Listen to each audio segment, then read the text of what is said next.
Thank you. Mr. Radford, you have Dacobian Dorsy. Yes, ma'am. Dorsy. Set the case for trial. Did you do a rejection? I think it's already been done, but Let me, I'll check real quick and see.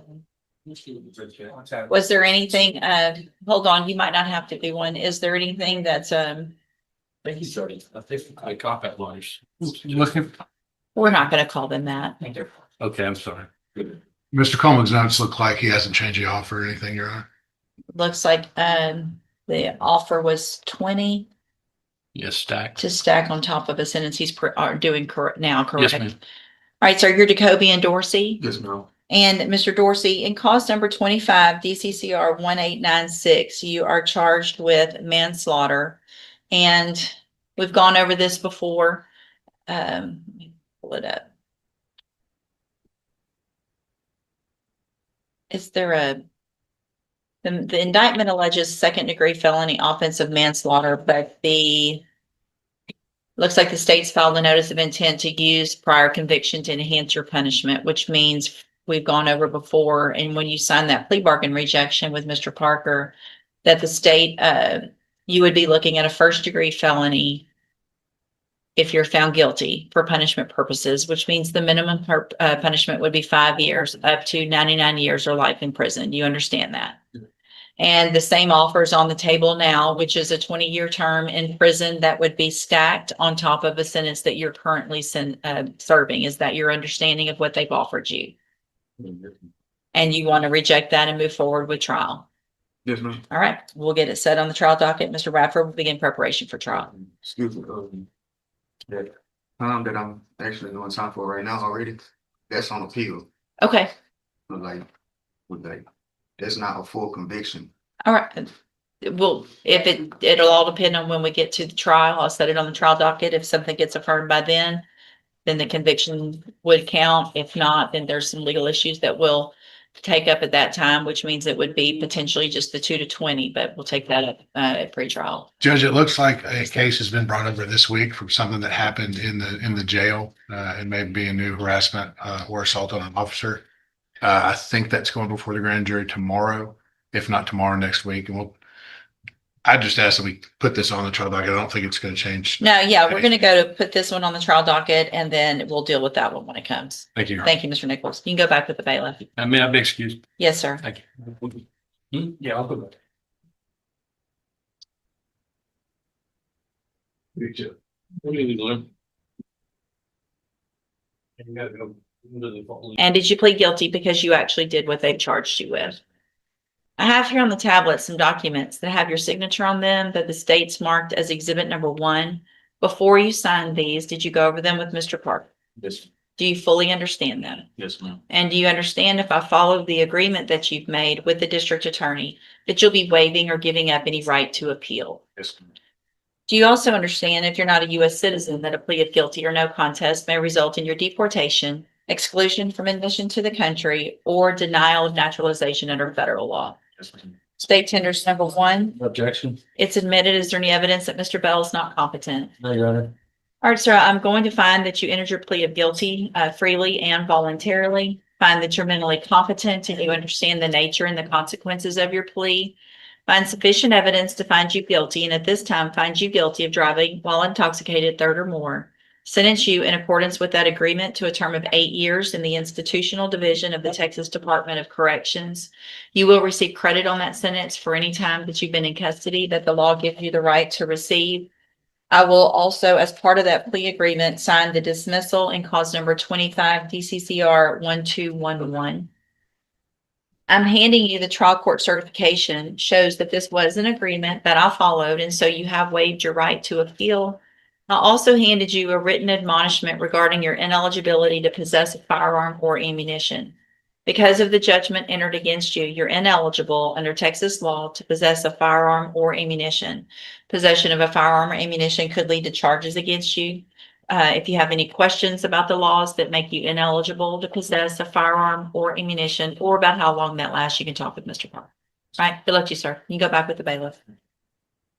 Ronald Barrett. Can you do? Ronald Barrett. Okay. Go with that is what Tom's case. That's Looks like Mr. Nichols is on that one. We've got it covered. Yep, got it. I'm just letting you know, I mean, y'all wasn't saying today. Actually, it's my case. Oh, They've been, most of it has been. It said Tommy. No, no longer says. On my reset, sorry. You've been around this. Right. Sorry, case.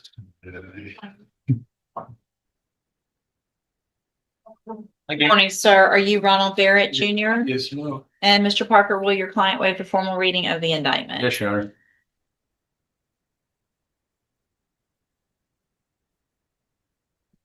Mr. Barrett, in cause number 26 DCCR 0890, you're charged with the state jail felony offense of unauthorized use of a vehicle, Yes, ma'am. and that's from January 28th of 2026. Yes, ma'am. The indictment alleges that you were previously convicted of unauthorized use of a motor vehicle August 3rd of 2009. Yes, ma'am. And after that was final, you were convicted of possession of a controlled substance March 22nd of 2011. Yes, ma'am. And then after that, convicted of unauthorized use of a vehicle April 14th of 2011. Yes, ma'am. And then again, unauthorized use of a motor vehicle June 26th of 2017. And then burglary of a building August 24th of 2022. Yes, ma'am. And how do you plead to that charge? Yes. And are all those prior convictions true? Yes, ma'am. I don't understand this agreement at all. Judge, the vehicle in question is a scooter taken from a known address. The complainant that's well known. And I Of me in the court. I will also tell that there's been some cooperation with. Okay. Law. Did you enter your plea of guilty freely and voluntarily? Yes, ma'am. And did you plead guilty because you actually did what they charged you with? Yes, ma'am. I have here on the tablet some documents that have your signature on them that the state's marked as exhibit number 1.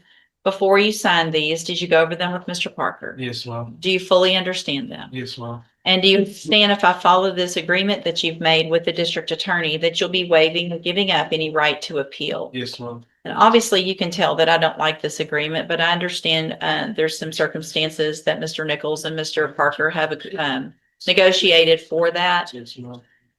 I want you to understand if you come back in here on another offense where you're stealing a car or getting into a building or stealing, I don't care if it's a scooter, I don't care if it's a Snicker bar. Yes, ma'am. You will not get an agreement like this again, regardless of what you've done. Do you understand? Yes, ma'am. Do you also understand if you're not a U.S. citizen that a plea of guilty or no contest may result in your deportation, exclusion from admission to the country, or denial of naturalization under federal law? Yes, ma'am. State tenders number 1. Objection? It's admitted. Is there any evidence that Mr. Barrett's not competent? No, Your Honor. All right, sir, I'm going to find that you entered your plea of guilty freely and voluntarily. Yes, ma'am. Also that you entered those pleas of true freely and voluntarily. Yes, ma'am. Find that you're mentally competent and you understand the nature and the consequences of your plea. Yes, ma'am. Find sufficient evidence to find you guilty, and at this time find you guilty of unauthorized use of a vehicle. Find this prior offense is true.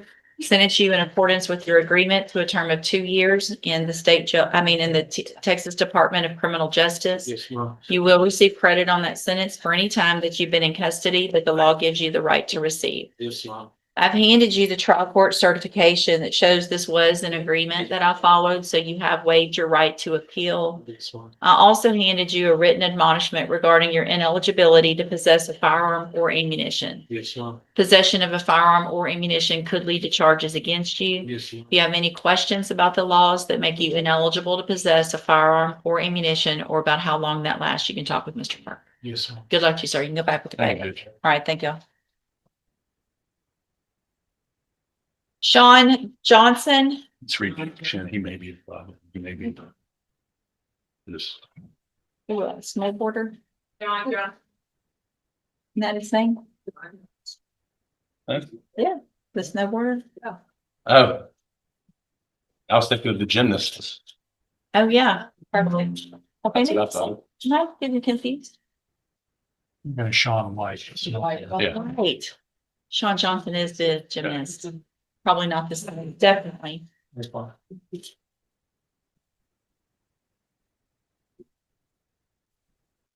Good Good morning, sir. Are you Sean Joe Johnson? Yes, ma'am. And Mr. Johnson, in cause number 26 DCCR 0924, you're charged with a second-degree felony offense of aggravated assault with a deadly weapon from March 6th of 2026.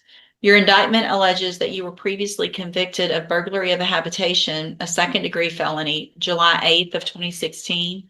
And then after that was final, you were again convicted of burglary of a habitation, a second-degree felony, February 15th of 2017. And what that means, sir, is that if you go to trial and you're found guilty, you would be considered a habitual offender with a minimum punishment of 25 years in prison up to 99 years or life. Do you understand? Yes, ma'am. And I have here on the tablet a plea bargain rejection that you've signed with Mr. Parker, and I'm guessing you guys, it says months are checked off. I'm sorry. It should be years. I'm following up, yeah. So it shows that the district attorney's office has made an offer if you wanted to enter a plea of guilty for a 12-year term in prison. You have every right to reject that offer and have your case set for trial. Just want to make sure you understand what the possible consequences are if you go to trial, what your options are if you want to plead guilty. Do you understand all that? Yes, ma'am. And do you want to reject that offer and have your case set for trial? Yes, ma'am. All right, we'll get that done. Mr. Johnson, Mr. Parker has been appointed to represent you. He's one of the cases. He's one of the lawyers who handles a lot of cases for me here as a court-appointed attorney. With your permission, I can release him and appoint a new attorney who could begin preparation for trial a little quicker. Is that okay with you? I'm gonna do a turn. So I'm going to release Mr. Parker. We will appoint someone today. Mr. Johnson, they should begin preparation for trial very soon. Mr. Smith, is there any reason to believe or anything that you're waiting on that offer would be reduced with a different attorney? So I do want to make sure you understand that a different attorney is not going to necessarily get you a different deal, and that typically after today, I don't take those deals that you've already turned down. If something comes up that's different that your attorney doesn't know or the DA, then I'll consider it. But whoever that is will be out to see you very soon and begin preparation for trial. Yeah. All right, you can go back with the bailiff. Yeah. See, Miss Holmes, you got Stormy Folwell. Over the motion, we can do an updated PSA. I think you need to know exactly what you're gonna do on this one, though. Yeah. Oh, I do? Y'all do? Mhm. Well, how would you prejudge? Is it that clear? She's very clear. Oh. This is it's one of those special drug things that the minimum is 10. But she pled. Garrett, how's it going? She's Hey, I'm getting to get over. She's with the child. been to St. Pete twice. Good morning. Are you Stormy Folwell? And will your client waive the formal reading of the motion? Yes, Your Honor. Ms. Folwell, raise your right hand, please, ma'am. Do you swear or affirm the testimony you're going to give in this hearing will be the truth, the whole truth, and nothing but the truth? Thank you. You can put your hand down. Ms. Folwell, in cause number 21-38655, I have a motion to revoke your community supervision.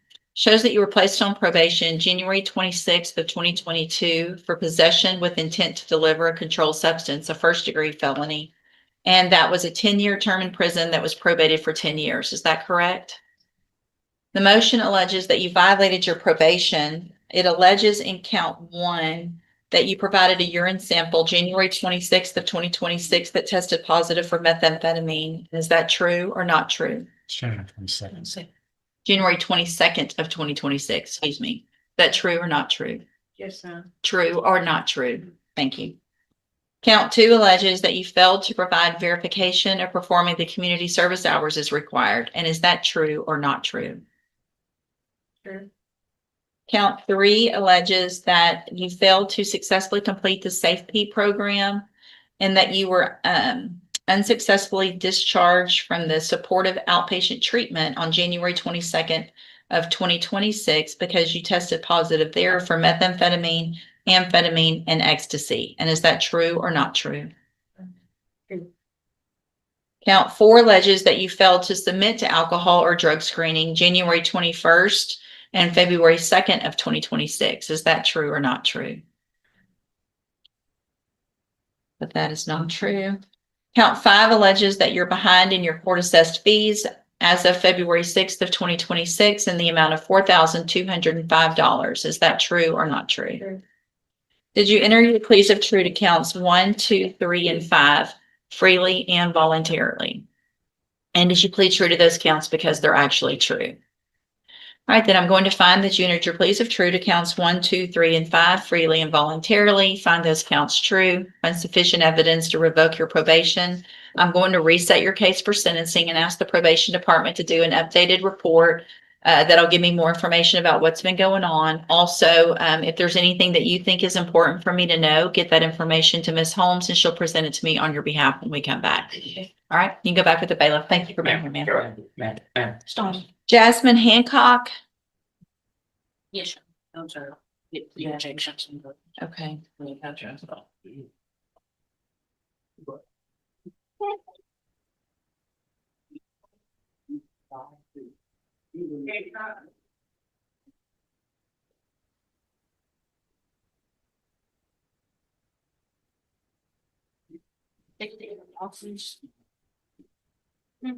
Yeah.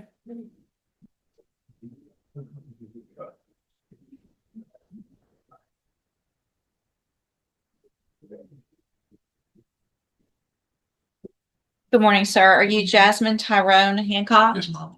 And Mr. Hancock, in cause number 25 DCCR 0737, you're charged with the state jail felony offense of evading arrest or detention with previous convictions. And that's from April 22nd of 2025. The indictment alleges that you were previously convicted of evading arrest or detention August 9th of 2013. Some of these are with vehicles, which would make them different. Looks like we've got an evading with a vehicle, April 23rd of 2008, another evading with a vehicle, December 1st of 2008, and evading with previous convictions, June 12th of 2017, and evading also with previous convictions, June 12th of 2017, and evading with a motor vehicle, 2 cases on June 12th of 2017. Then the indictment further alleges that you were convicted of unlawful possession of a firearm by a felon, February 9th of 2009. Also possession of a controlled substance on that same day. And then after those were final, you were convicted of burglary of a habitation, June 12th of 2017. And what that means is that if you go to trial and you're found guilty and those prior convictions are true, the range of punishment would be that of a second-degree felony, which is between 2 years and up to 20 years. Do you understand? Yes, Mom.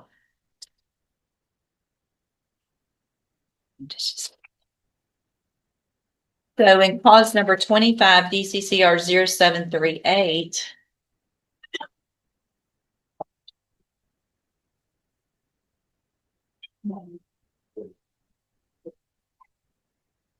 you are charged with the 3rd-degree felony offense of continuous violence against the family, and that's from April 26th of 2025. And it alleges those same prior felony convictions, which in this case means that if you go to trial and you're found guilty, the range of punishment would be that of a habitual offender, which is a minimum of 25 years in prison up to 99 years or life. Do you understand that as well? And then we've got cause numbers 25 DCCR 1233, which is another evading arrest or detention with previous convictions. And that's from August 5th of 2025. And then we've got 26 DCCR 1018, which is also an evading arrest or detention with previous convictions from March 18th of 2026. Those are both the same as that first one with those prior offense convictions that would make these second-degree felony offenses for punishment. You understand that? In all 4 of these cases, I have here on the tablet some plea bargain rejections that you've signed with Ms. Holmes, and it looks like the district attorney's office has made offers if you wanted to enter pleas of guilty. For the evading arrest or detention cases, it looks like it would be cause number 250737 and I think I did. 1018. There would be 12-year terms in prison with dismissals in the other evading and that continuous family assault case. You have every right to reject those offers and have all of your cases set for trial. I want to make sure you understand what the possible consequences are if you go to trial and what your options are if you want to plead guilty. Yes. You understand all of that? Yes. I also want to make sure you understand that if you are found guilty on more than one of these, because they're different offense dates, there is the possibility that any sentence you receive on more than one could be stacked on top of each other. Do you understand that? Yes. And do you want to reject all of these, the offers on all of these cases and have them all set for trial? Yes. Mr. Nichols, is there any reason to believe that these offers would change or? No, Your Honor. So I do want to make sure you understand also, Mr. Hancock, that after today, I will not accept these plea agreements. Yes. Once your case goes on the trial docket, it goes to trial, or you can enter a plea either open to the court or to some different. Yes, ma'am. You understand all that? Yes, ma'am. All right, then we'll get it set on the trial docket. Mr. Hancock, Ms. Holmes has been appointed to represent you at this point. She's one of the attorneys who handles a lot of cases for me as a court-appointed attorney. Yes. With your permission, I can release her and appoint another attorney today who could begin preparation for trial a little quicker. Is that okay with you? Yes, ma'am. So, Ms. Holmes, I'll release you. We will appoint someone today. They should be out to see you at the jail very soon to begin preparation for trial. Yes, ma'am. All right, you can go back with the bailiff. All right, on Jonah Johnson.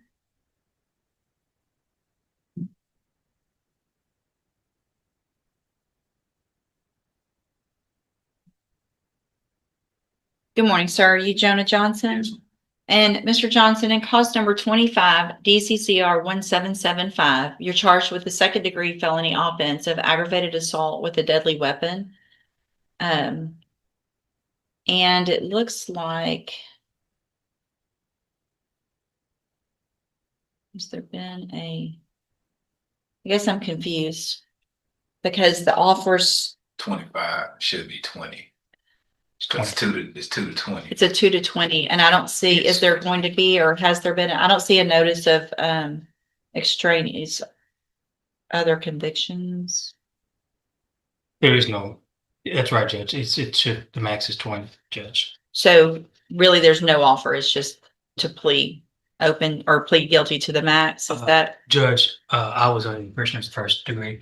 Let me don't you- draw that offer. Yeah. The state's offer now is 15, Judge. Okay, I'll hold it for a minute if y'all want to visit about that, or I can. We've already talked about that. Okay, so it doesn't matter if It it's- doesn't matter. Okay, so with everybody's permission, I'll make that change here on this document. Please, Judge. Thank you. All right, so Mr. Johnson, what that means in your case is that if you go to trial and you're found guilty, the range of punishment is between 2 years and up to 20 years in prison. Do you understand? Yes, And I have the plea bargain rejection that you've signed with your attorneys that shows that the district attorney's office has made an offer of 15 years in the institutional division. You have every right to reject that and have your case set for trial. I just want to make sure you understand what the possible consequences are if you go to trial, what your options are if you wanted to plead guilty. yes, You understand all of that? yes. And you want to reject that offer and have your case set for trial. Yes. All right, we'll get that done. Also, is there any reason to believe any evidence that you haven't either received or waiting on, or that would change this offer? No, Judge. And as far as you guys know, y'all asked for, everything's been received through the portal. Any media? Is there anything else that's outstanding that you know of, Oh, media wise? No, Judge. Okay. So y'all have requested and received the media if there is any? Perfect. Okay, so I just want to make sure you understand that after today, unless there's some new evidence that comes up that your attorneys or the district attorney does not know about, I will not accept this plea agreement. So after today, it goes on the trial docket, it'll go to trial, or there'll be a plea to something else, or if it's going to be this or lower, it would be because there's some new evidence. Does that make sense? Yes. All right, we'll get it set on the trial docket, and we'll let you guys will get a notice by email. Judge, may I ask this court's permission? It's my first time trying Sure. to case for you. Yes, sir. Does this court set kind of like a docket control order where there might be a motion setting or anything? So what I do is I'll set a pretrial Okay. the week before the trial date. Okay, And typically our trial dockets are about 8-ish cases or so. And so on the pretrial, I will go through and see who's ready, who's not ready, whatever the case is. And then I'll order those for the next week. So you would know on the Tuesday prior to what number you are. If you're at the top or close to it and there's some pretrial issues that we need to deal with, we could do it on that day. Or if it's the number one case, we can do it on that Monday before jury selection, depending on what those pretrial motions are. okay, If there's something that is going to require more time, some type of suppression or some hearing that will take witnesses and more time, please get that filed quickly and I'll get it set well before that so that we can have that taken care of. yes, ma'am. Okay? All right, thank you, Judge. All right. Thank y'all. May you be Thank you. excused. Yes, sir. You go back with the bailiff. All right, we'll see.